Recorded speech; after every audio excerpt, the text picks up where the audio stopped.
여러분 안녕하십니까? 광주 MBC 뉴스데스크입니다. 이스라엘과 이란 등 중동 전쟁의 여파로 유가와 환율이 가파르게 치솟으면서 한전 등 에너지업계의 걱정이 커지고 있습니다. 특히 총선 이후로 미뤄진 전기요금 인상 압박도 거세질 걸로 예상되고 금리 인하 시기도 불투명해지는 등 서민 가게에도 깊은 주름살을 들이우고 있습니다. 한신구 기자의 보도입니다. 이란의 이스라엘 공습 등 지정학적 전쟁 위험이 커진 중동 여파. 대외 수입과 수출 의존도가 높은 우리나라와 지역 경제에 곧바로 직격탄을 날리고 있습니다. 올해 초 70달러 선에 머물던 국제 유가가 중동발 전쟁 위기가 반영되면서 3개월 만에 배럴당 90달러 선을 넘어섰습니다. 원달러 환율 역시 어제 장중한 때 1,400원을 넘어서는 등 지난 2022년 11월 이후 17개월 만에 최고치를 기록했습니다. 당장 한전에는 발등에 불이 떨어졌습니다. 지난 2022년 32조 원 적자에서 지난해 전기요금 인상 등의 요인이 반영되면서 전력 판매에서 4개월 연속 흑자 기조를 이어가고 있었는데 에너지 구입 가격이 대폭 늘어나게 되면서 재무구조 개선에 빨간불이 들어온 겁니다. 고환율과 고유가 여파는 곧 전기와 가스 요금 인상 요인으로 작용하고 특히 지난해 5월 동결 이후 총선 이후로 미뤄져 왔던 소비자용 전기요금 인상 압박은 더 거세질 수밖에 없습니다. 각종 수입 원자재 추가 인상에 따라서 물가 등 서민 가계의 부담도 커지게 됐습니다. 코로나 이후 5년 가까이 어려움을 겪고 있는 석유화학업계 역시 고유가, 고환율의 이중고에 직면하면서 원자재가 부담과 소비 감소 압력이 커지면서 수익성이 크게 악화할 것으로 우려하고 있습니다. 특히 이스라엘의 대응 수위에 따라서 국제 유가가 배럴당 100달러를 웃돌 수 있다는 우려와 함께 지역 경제 주축인 부동산과 건설 경기 활성화에 영향을 주는 금리 인하 시기도 불투명하게 하는 등 중동발 확전 여파가 지역 경제에 짙은 먹구름을 들이우고 있습니다. MBC 뉴스 한신구입니다. 한국에너지공대 개교 과정 등에 문제가 있다는 주장과 함께 감사원의 감사가 진행되었었죠. 윤석열 정부가 문재인 정부의 성과를 지우기 위한 표적 감사 아니냐 이런 논란까지 일었는데요. 감사원은 학교 출연 과정이나 설립 인허가에는 문제가 없다고 결론 냈습니다. 김초롱 기자의 보도입니다. 한국에너지공대를 대상으로 공익감사가 청구된 건 지난 2022년 11월. 450여 명으로 구성된 청구인들은 문재인 정부 국정과제인 한국에너지공과대학 설립 과정에 의혹이 있다고 주장했습니다. 감사원은 이 가운데 한국전력의 출연 과정과 교육부의 학교법인 설립 허가 관련, 학교 부지 선정 경위와 적정성 등을 상대로 감사를 진행해왔습니다. 지난해 3월부터 1년에 걸친 감사 끝에 감사원은 학교 설립과 관련한 3개 사안 모두 문제가 없다고 결론 냈습니다. 에너지공대 출연 예비 타당성 조사는 법적 근거가 없는 점, 당시 정부와 출연에 대해 사전 협의한 부분 등이 고려됐습니다. 또 관련법에 따라 설립이 허가됐고 교육부가 설립 허가서에 대해 3차례 보완을 요구한 점 등이 확인됐습니다. 부지 선정과 관련해서는 공모 절차를 통해 사전에 마련한 기준으로 평가한 점 등이 언급됐습니다. 지난해 출연금 축소와 총장 사퇴 등으로 논란이 끊이지 않았던 터라 이번 감사 결과로 학교 운영은 한층 안정을 되찾았다는 평가입니다. 학교 측은 이번 감사 결과에 대해 인재 육성과 연구개발 등 대학 본연의 역할에 충실할 계획이라는 입장을 밝혔습니다. 지역사회는 에너지공대가 논란과 의혹을 벗은 만큼 에너지공대의 도약을 기대하고 있습니다. 나주시가 에너지 수도 에너지 밸리를 가는 과정에 있어서 에너지 공대가 큰 역할을 할 수 있고 학문 쪽이나 또 산업과 연결해서 중요한 역할을 할 수 있는 점에서 다만 감사원은 에너지공대에 부지를 제공한 부영의 골프장 잔여 부지와 관련해 대규모 아파트를 지을 수 있도록 용도 변경을 해줄 경우 특혜 시비가 발생할 가능성이 있다며 잔여 부지 도시관리 계획 변경안에 타당성 재검토를 나주시에 요구했습니다. 부영 측의 에너지공대에 기부한 골프장 잔여 부지의 논란에 대해 나주시와 전라남도가 어떤 대응을 할지 주목됩니다. MBC 뉴스 김초롱입니다. 5.18 시민군 대변인 윤상원 열사를 기념하는 공간인 윤상원 기념관이 오늘 문을 열고 공식 운영에 들어갔습니다. 윤 열사의 고향 마을인 광주 광산구 천동마을에 들어선 윤상원 기념관은 2층짜리 건물로 윤상원 열사의 삶과 활동을 살펴볼 수 있는 기록물과 일기 사본 등이 전시돼 있습니다. 마을 주민들의 협조를 통해 문을 열게 된 윤상원 기념관은 5.18의 중심이자 노동운동가, 또 들불야학의 지도자였던 윤상원 열사를 만날 수 있는 살아있는 현장이 될 걸로 기대됩니다. 네, 이처럼 광주에서 윤상원 기념관이 문을 연 날 대구에서는 한국 노동운동의 상징인 전태일 열사의 대구 옛집을 복원하는 공사가 첫 삽을 떴습니다.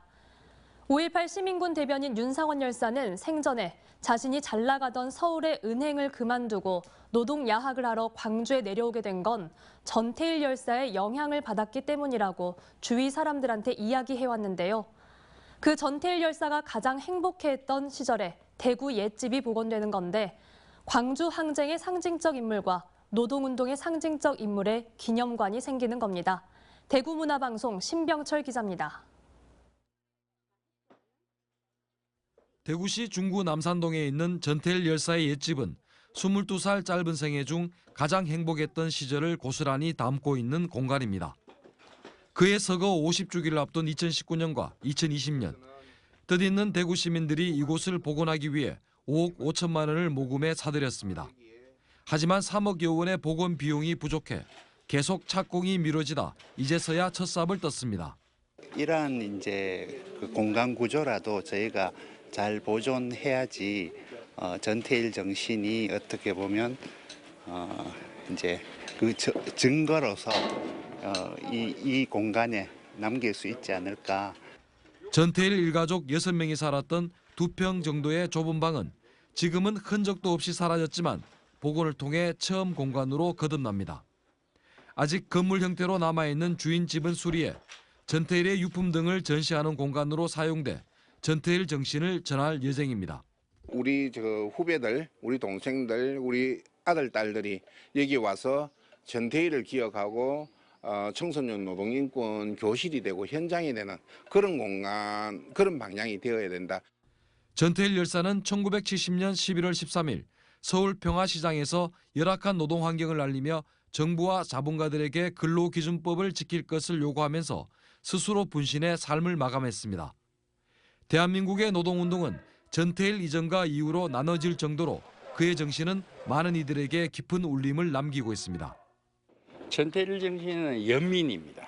그 고통스러운 사람에 대한 연민. 근데 전태일이가 왜 위대하냐면은 자기도 엄청나게 고통스럽게 살았는데 자기보다 더 고통스러운 사람을 먼저 생각한 거죠. 전태일의 친구들은 지난해 11월부터 복원공사비 모금운동에 들어가 1억 5천만 원을 마련했지만 아직 2억 원 정도 부족해 2차 모금운동에 들어갔습니다. 보수의 심장으로 불리는 대구에 전태일 열사 기념관이 들어서게 되면 이념을 뛰어넘는 인류애를 추구하는 공간으로 자리 잡을 것으로 기대됩니다. MBC 뉴스 신병철입니다. 국가등록문화재인 옛 목포세관터는 목포 근대화와 자주개항을 상징하며 높은 역사적 가치를 인정받고 있습니다. 그런데 옛 목포세관터의 부대시설 공사 중 땅속에서 건물 기초로 보이는 구조물이 추가로 발견돼 목포시가 조사에 나섰습니다. 안준호 기자가 취재했습니다. 공사장 주변으로 덮인 천 아래 빨간 벽돌이 보입니다. 1897년 고종황제 칙령으로 개관해 근대화와 자주개항의 상징으로 인정받는 옛 목포세관 터입니다. 한국 전쟁 당시 소실됐던 옛 목포세관은 지난 2020년 옛 터만 남은 채 발굴됐습니다. 옛 목포세관터는 근대화의 상징적 가치를 인정받아 국가등록문화재 786호로 등록됐습니다. 이후 옛 목포세관터를 관광지로 공개했던 목포시. 보다 나은 관람을 위해 목포시는 올해 초 12억 원 규모의 보호각 설치 공사에 나섰습니다. 그런데 공사 도중 옛 건물 터로 보이는 구조물이 추가로 발견됐습니다. 옛 목포세관터 주변을 굴착하던 중 평단면도상 확인되지 않는 북서쪽 땅속에서 빨간 벽돌로 지어진 건물 기초가 확인된 겁니다. 다 철수시키고 손으로 이제 여기 살짝 위에 긁어파고 삽으로 다 파냈죠. 목포시는 자문단을 동원해 발견된 구조물이 옛 목포세관터의 일부가 맞는지 조사에 착수했습니다.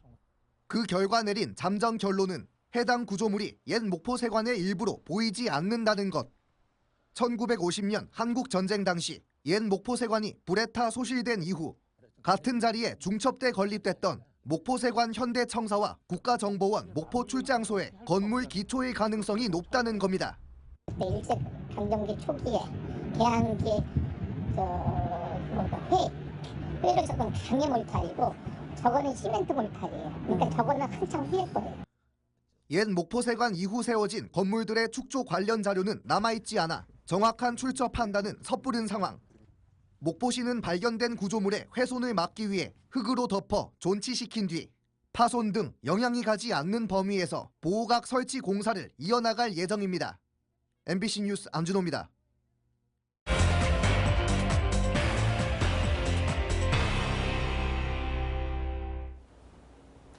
여수에서는 공영주차장 무료 주차 시간을 2시간으로 늘릴지 1시간으로 할지를 두고 논란입니다.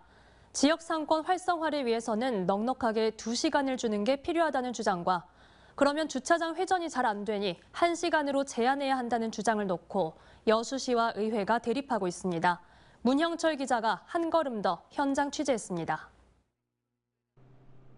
여수시가 운영하는 한 공영주차장입니다. 이용객들이 요금을 내지 않고 주차할 수 있는 시간은 1시간.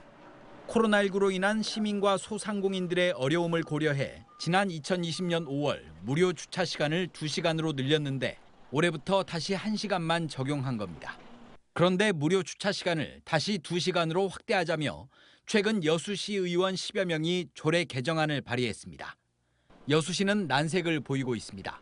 넉 달 만에 다시 제도를 변경하는 것은 행정의 신뢰를 떨어뜨릴 수 있고 연간 주차료 수입도 7억 원 이상 줄어든다는 이유입니다. 또 무료 주차 시간을 확대하면 차량 회전율이 낮아져 결국 시민들의 불편이 늘어날 것이라고 주장합니다.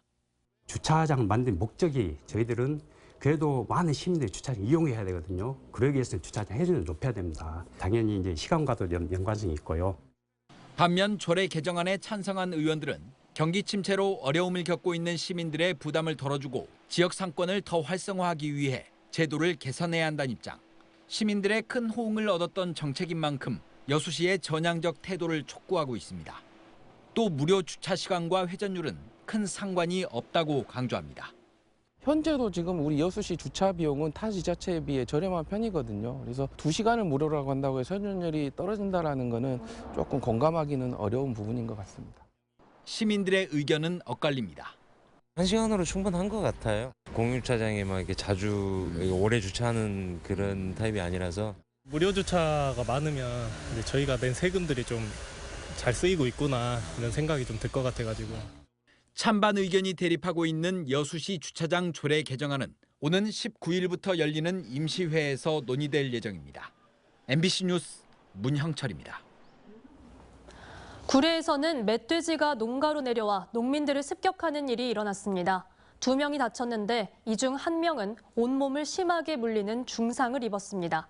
천홍희 기자가 취재했습니다. 수박 시설하우스 한쪽에 구멍이 났습니다. 구멍이 난 하우스 밖에는 동물 발자국으로 보이는 흔적들이 찍혀 있습니다. 수박 농장에 멧돼지 한 마리가 들이닥친 건 농민들이 한창 일을 하고 있던 오후 2시 반쯤입니다. 비닐하우스를 뚫고 들어온 멧돼지는 이곳에서 일하고 있던 60대 여성을 공격한 뒤 사람들이 몰려오자 문 쪽으로 도망쳤습니다.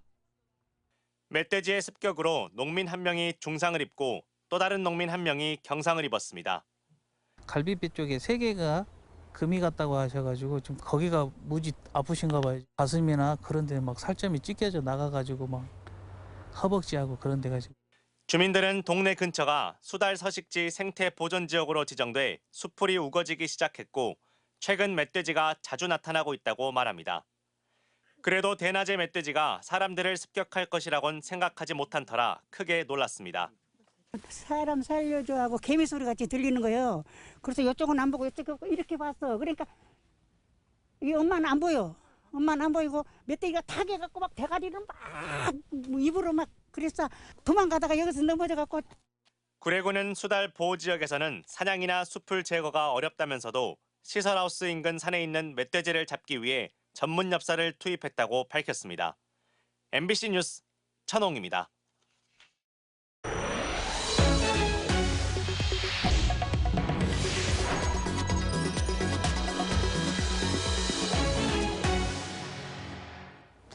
매입형 유치원 선정 특혜를 대가로 금품을 수수한 혐의로 재판에 넘겨진 최영환 전 광주시 의원이 대가성을 인정하지 않으며 뇌물 혐의를 부인했습니다. 오늘 열린 공판에서 최 전 의원의 변호인은 돈을 받은 사실은 인정하지만 대가성 부분에서 법리적으로 다툴 필요가 있다고 말했습니다. 이에 따라 다음 재판에서는 최 전 의원에게 뇌물을 전달한 유치원 원장에 대한 증인 신문을 진행할 계획입니다. 이번 사건과 관련해 유치원 원장과 언론인 등 피고인 5명은 별도 기소돼 2명은 실형을, 나머지 3명은 집행유예를 각각 선고받았습니다.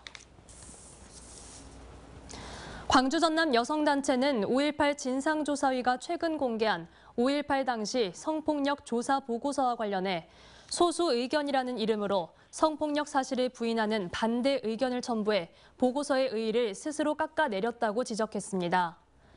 이들은 성명을 내고 피해 진술 외에는 구체적인 증거가 없는 점과 계엄군 자체를 국가폭력과 성범죄 집단으로 폄훼할 수 있다는 의견을 보고서에 첨부한 건 5.18 진상조사위가 스스로 이 일을 퇴색시킨 꼴이라고 꼬집었습니다.